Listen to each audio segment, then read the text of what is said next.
learning about, how besides our research, we've been very actively, as Geeta has shared with you, Mzwa has shared with you, Billy has shared with you, Wayne has shared as well. We also, the tools influence our practices in our spaces. I'm going to go and ask Billy to actually kick off though. Billy, would you share with us your, the use of LCT in your practice? We will come then to my colleague, my brother Mzwa, and time permitting, I'll give you maybe a few minutes about how I've recently used it. It really influences a lot of my practice. We're very keen on it, as I said, improving our practice. So we'd love suggestions, we'd love comments, we'd love critique. So yeah, please, or questions that prompt us to think further. So over to you, Billy. Hi, hello again. So this is me looking at using epistemic semantic density in practice in my module. And actually, that's wrong there. I shouldn't say academic literacy. I should talk about integrated literacy. And again, it's within a biblical studies module. And partly I'm also talking about now just some aspects of my practice during the pandemic, the way, we went from one day, doing quite intense integrated literacy work in class to suddenly having to dream up integrated literacy practice remotely and primarily on WhatsApp. So as I said, I'm using both LCT and reading to learn or genre pedagogy. And particularly, as I say, looking at the epistemological, particularly the epistemological condensation, the sequencing. Can we work with it? How can I unpack the sequencing of the text to unpack the meaning for the students? And so, I mean, again, I'm trying to use this methodology, the prepare, task, elaborate cycle, or the prepare for reading, detailed reading, joint construction, joint writing moves, but trying to do them a bit online and some of the challenges I've had around that. So just very briefly, you can see here, I've you can't really see that, but I've produced a text and I've set out the text I've selected to teach in the genre. I've provided that to the students and begun to try and talk about the different moves, the stages and phases in this text. And as I say, I'm just emphasizing again, I'm trying to do this primarily by sharing videos and PowerPoints on WhatsApp. So that was quite something. So you can see just what I'm just sharing some of my slides, which I shared. So I'm trying here, I'm taking one section and I'm trying to now kind of do some unpacking of the sequence. Again, I'm trying to talk about the main idea and how the other sentences follow up. So this is the one on the main idea. And so I'm highlighting words with quite a lot of ESD. I'm highlighting that structural word if, and I've got some definitions here. And I'm trying to hope that the students will be able to relate to this, and particularly the way that the ideas of competent and loyal related to that cluster of local, ruler, competent, and loyal go together to make this section clearer. Okay, and then we have here now the ESD gets a bit and also the semantic gravity goes down a bit. We're unpacking, taking the stuff out, and we're looking at a particular example of Herod the Great. And again, I'm relating the words to the constellation of what I mean here mainly. What does it mean for a local king to be loyal? Okay, and particularly having to wait and making sure you're on the right side of whichever civil war is happening in the Roman Empire and those kind of things. Yeah, so again, I'm just unpacking some of the words in the constellation here and trying to see how that can, make things clearer for the students. And then just, yeah, very briefly for the conclusions, and this is looking slightly forward. And it's the difficult stuff is to work out how to privilege structure of the text over the detail. Yeah, the content versus the vehicle, and I'm really struggling with that. This year I slightly more on Moodle this time. I had quizzes that took people through the structure. I put out the structure and then asked them to rearrange it, but I mean, I'm going to have to get much smaller, much more careful, and think about ways to do that.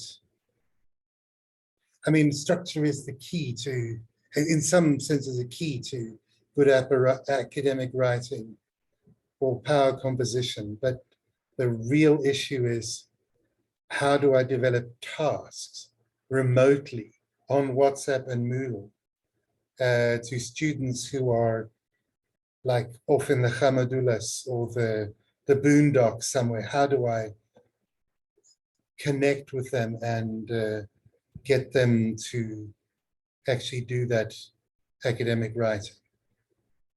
Okay, I'm going to stop there.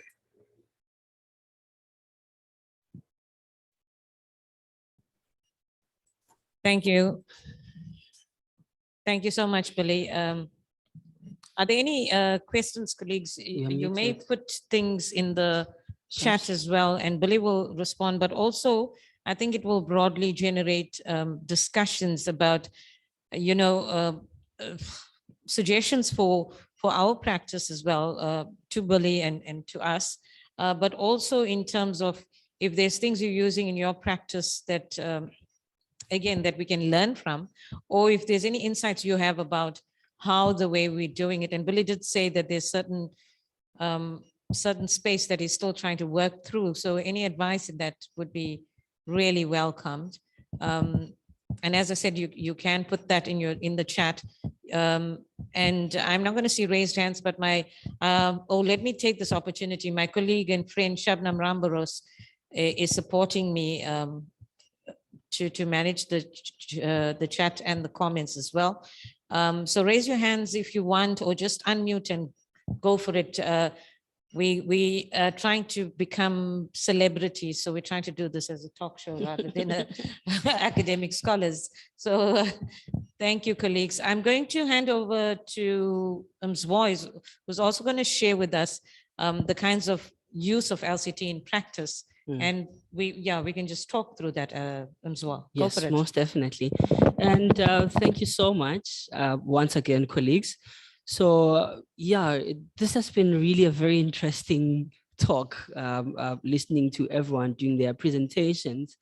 I just want to talk a little about how we have used LCT as part of the core curriculum activities, and how we have encouraged students to actively participate in core curricular activities, because the culture really has been that, and especially now with COVID-19, students needed to choose because of the limited infrastructure in terms of Wi-Fi and data with the online learning. They had to choose between attending core curricular activities, and of which even before then, they weren't really much attended.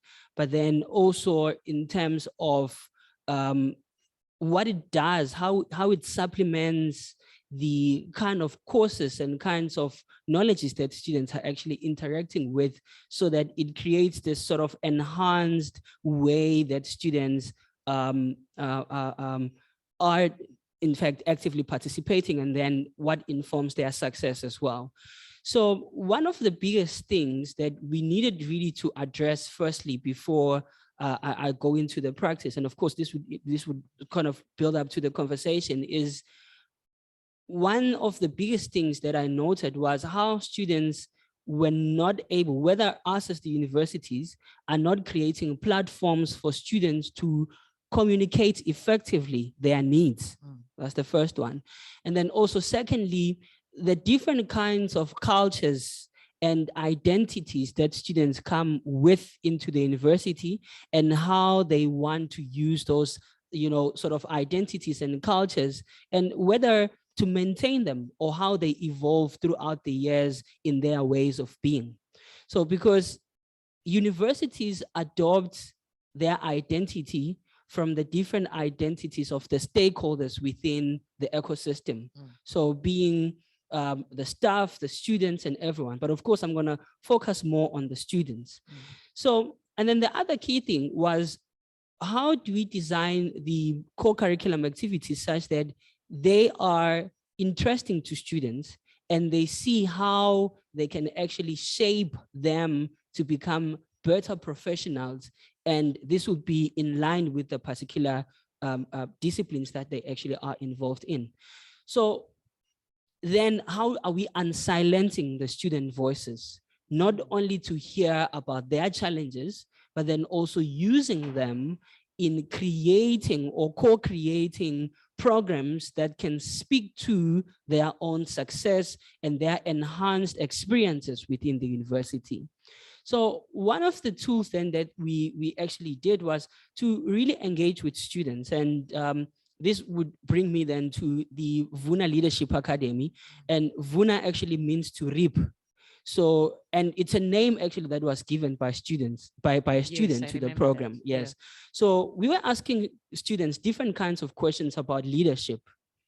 And this was, of course, in the ways of how we are making sure that the needs of the students and the way that students articulate their needs also positively informs the curriculum and positively enhances the way that they are understanding things and the way that they are learning.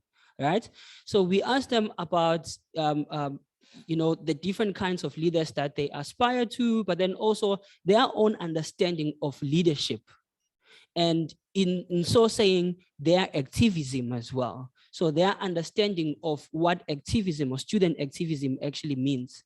And so it was quite interesting to see the different kinds of things that students were saying about what leadership is, and them recognizing that in actual fact, we don't have leaders. We just have, sort of this politicized environment where even the people that aren't really leaders, but because they affiliate with a particular political society, then we vote for them because they make a lot of noise and because perhaps to some degree they can ban things and do this and do that. So very nori. Exactly. Yeah. So I think what we have done with the different kinds of activities, and of course, leadership is the Vuna Leadership Academy is very, very new. We only started implementing it last year. But with the different kinds of programs and activities that we were doing with the students, we began to realize that no, actually, there's a lot of knowledge that sits with the students. And I think the core of my talk then would be how we were trying to make sure that whatever that we are teaching them as part of the Leadership Academy, how they communicate their needs and how they identify their needs, how they identify their own skills, and how then they're interacting and perhaps dissecting issues that are happening in the communities. And they can take that very same skill and apply it in the knowledges that they actually they are learning. And so we very much then used LCT to make sure that, and especially the specialization plane, to make sure that we cover all the different kinds of knowledges, and in terms of the elites, the relativity and whatsoever, to really make sure that even in the conversations that we are driving for students, it actually also informs there are different kinds of knowledges and kinds of disciplines that the students themselves are actually interacting with.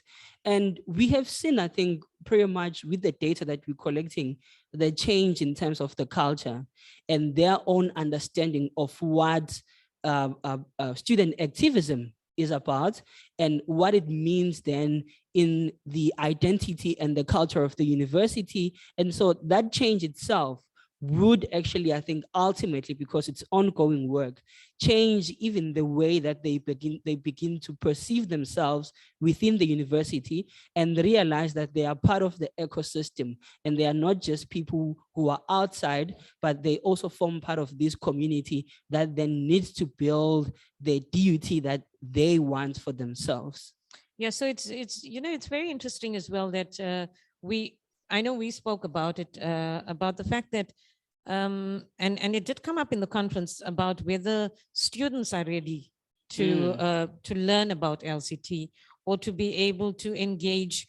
But in terms of practice, as you're saying, if it is possible to share with students the ways of dissecting, as you said, or the ways of exploring behaviors, to say that this doesn't seem to be based on any sort of strategic intention or any past knowledge of the purpose of leadership or those sorts of things. So you can use the LCT tools like you've done, and like the curriculum the curriculum of the core curriculum activities that we try to create, where we alert students, maybe not directly with the terminology, but I think that students are able to pick the theory. I don't think that they're not suitably prepared to be able to engage with the theory if we properly share with them, in a very scaffolded way. But then it helps them to reflect on their own learnings and their own experiences, so that when you spoke about silencing the student, and one way to silence the student is to only share alien practices with them, right? So they we don't recognize their practice, and but if we also are able to share powerful tools, whatever they might be, and say, now look at your own practices, look at your community practices, look at what the university is expecting, and see how we might negotiate that way, so that when they come into conversation with us, it's not like we're talking an academic language that's going to alienate them and then it's going to silence them, because you did speak also about students as partners and recognizing them. But we can very have good intentions to have them as partners, but in our dialogue with them, if we start using tools, languages, or interpretations that they haven't been empowered within, then it's very difficult for them to come in as equal partners with us. And building from that, I think what is key is we have to know where we are picking the students from. and we move with them and evolve with them into their ways of being and developing the sense of urgency for them. Because that's also very, very much key that, sometimes we may develop programs that have good intentions, but if students themselves then don't see the need because of either the terms that we are using or the way that we are structuring it such that it's so high level for the students. But the moment you unsilence the student voice, the moment you use them in right, I think from the understanding of what you are trying to do up to the point where you are analyzing what you want them to do, to a point where you are implementing whatever, and you make it tacit, or rather you make it more explicit in terms of the skills that they would probably acquire, and them actually being part of that process and the building of those skills, the building of the knowledge, and the building of, I would say, a co-curriculum. Students would actually then actively engage in that because they understand very well, they feel part of it, but they also understand what is it that is there for me in me taking part of this that probably isn't credit bearing, but I know very well what I could benefit out of it. But then also the recognition of students, recognizing good talent, recognizing good behavior, and recognizing excellence amongst the students also helps them to build this community of students that, is not really about the deficits, but really about enhancing and creating a relationship that is co-creating and that is, sort of allowing for everyone to actively take part into shaping the co-curricular activities that we want, and that then has clear outcomes and outcomes, I would say, for the students, and how then it links to the knowledge that the student is actually interacting with as well. Yeah, so, you speak about recognizing the students and recognizing good practices and recognizing what they bring with them and their experiences, their strengths. But for me, what LCT did for us, certainly from both the student perspective and the staff perspective, is not to see it at that surface level. So typically what happens sometimes, or what has happened in my practice, is that I'll make a list of what would be good practices, right? You sleep on time, you just make a list, a very surface level list. But when you probe with students using LCT, and they actively engage with you in that conversation, then Shabs, I think we might have lost signal, have we? Okay. And then we're going to the much deeper levels of understanding what are the good practice, what are the successful practices, what are the strengths and stuff like that. So, I'll share with you recently, we had this call, you remember. So DOT colleagues, if I must share with you, we are on, we've adopted a strategic direction which is called Envision 2030. And we are prioritizing innovation and creativity, adaptive graduates, and, entrepreneurship and stuff like that. So we are promoting project-based learning or design thinking as methodologies and as approaches. And I'll just give you an example of how I'd use LCT in practice. And I'm very inspired in Mzwa as well, when he speaks about, where are our students and how might we respond, and how we are maybe expecting something that is legitimated by different principles compared to what students actually have. And we're actually very inspired by the study, done by Chen and Mayton, which Mayton shared with us a good few times, about the code clash. And when I reviewed these proposals submitted by academics for design thinking or project-based learning towards innovative teaching and learning practices, it became evident to me that they were able to come up with projects that students would do, or projects or the design thinking product that the innovation that they wanted, or the challenge that they wanted students to respond to. But nowhere in the proposals did they have a plan for taking students from their current ways of knowing and their current, you know, the sort of the norms that they've learned about what is legitimate knowledge and what is legitimate ways of expressing it to this new innovation and entrepreneurship and stuff like that, and where you validating now completely different things. But in that proposal, it was not seen to be important to spell out how you will prepare your students to be able to access that kind of learning that is required for you to be successful in project-based learning. So even at a level of reviewing proposals, I found that I was going to LCT to say, okay, but there is a possible code, there might be a code clash because students are coming with very different, they've been conditioned, socialized into accepting different ways of expressing their knowledge and their mastery or whatever. And now we were asking for something else. So again, you were talking about the intention. It might be very well intended and it has great potential, but if our students cannot respond to it, then it's alienating the students. Yeah, and I know we did speak about, you know, making sure that our development was not siloed as staff development and student development, but working now, and we've seen that through LCT actually, it's been illuminated, that our development initiatives are about teaching and learning development.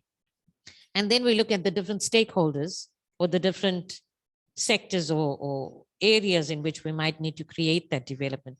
So colleagues, we on to 4:25. I'm going to open up for any questions or any comments or any advice you might like to share with us before we kick off into our last session.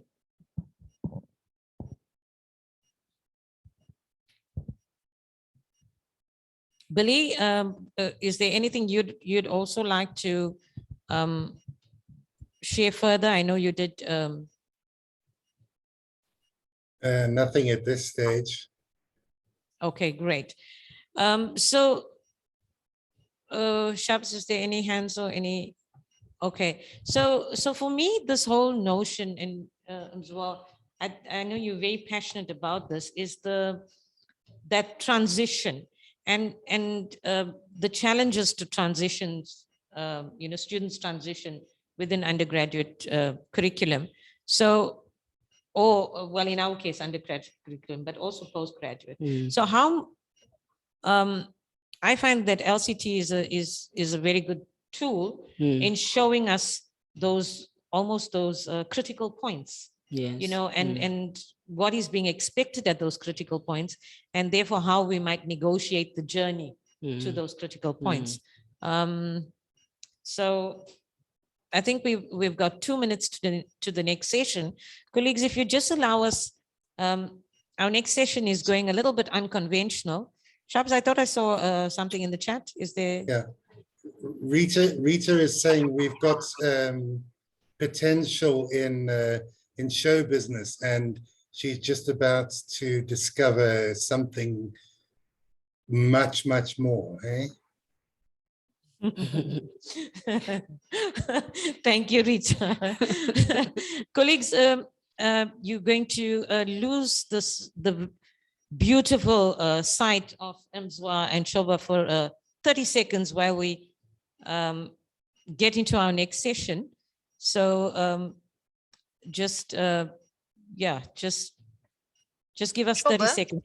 Yes. We're going to play a filler.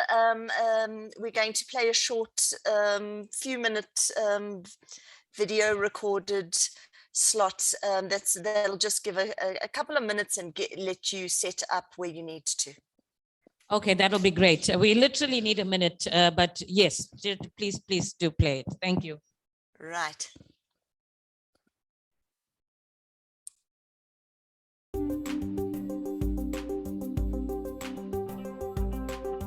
I encountered LCT as a new academic, and we were discussing how to design our lessons, and the concept of, or the dimension of semantics and the semantic waves really hooked me. I encountered LCT through a postgraduate diploma in higher education, I actually attended a talk by one Carl Mayton. I didn't know who he was at the time, but bottom line is I really was intrigued by the dimension of semantics, which I then used later on to actually explore shifts in one's gaze towards education. I discovered LCT when I attended Carl's PhD masterclass at the University of Sydney while I was doing my PhD.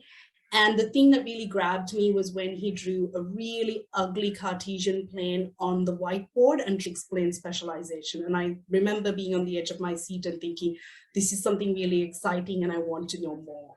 I encountered LCT via my supervisor who introduced it to me during my master's. And I realized that LCT was, for me, when I saw the power that developing a translation device gave me in bridging the gap between my substantive theory and the data that I'd collected. I stumbled upon it and I stick to it because LCT helped me understand other theories, most importantly, Vygotsky's theory of how students develop and make meaning of concepts. So that's why I joined the force. I discovered LCT through Basil Bernstein. I was reading as much as I could about Bernstein, and I suppose through searching for papers I found that led me into LCT. And then I'm a personal friend of Karen Ellery in town, and she said, oh, but there's a group at Rhodes that has got a reading group with LCT. And I was in, and I found my tribe and my community. And in particular, it was the specialization that got me into the theory. But since then, I've used it for other things as well.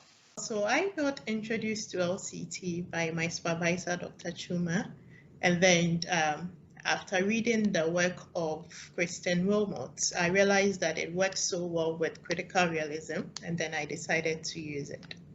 I first heard about LCT when I was a researcher on a national project on teacher education. We had been analysing the knowledge in teacher education curricula, but there was something missing. Somebody around the table said, I believe that there's a book called Knowledge and Knowers by Mayton. And I was like, that's what we're missing here. We're focusing on the knowledge. We're not looking at how knowers develop during pre-service teacher education. And I discovered LCT thanks to a colleague back in the university in Chile where I worked in. It's very clear and it's very structured, but also allows you to do analysis on almost anything. I first learned about LCT in my PhD program. That's also an anecdote from Carl, because he said that he made a visit to Mendoza in Argentina.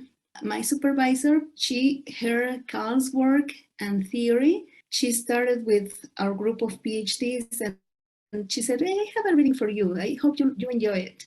And from that reading on, we understood research in a different way. Now I can say that LCT Mexico came out of that trip to Mendoza, Argentina. I knew about LCT for the first time at my period of master's degree. Someone said Mayton talks about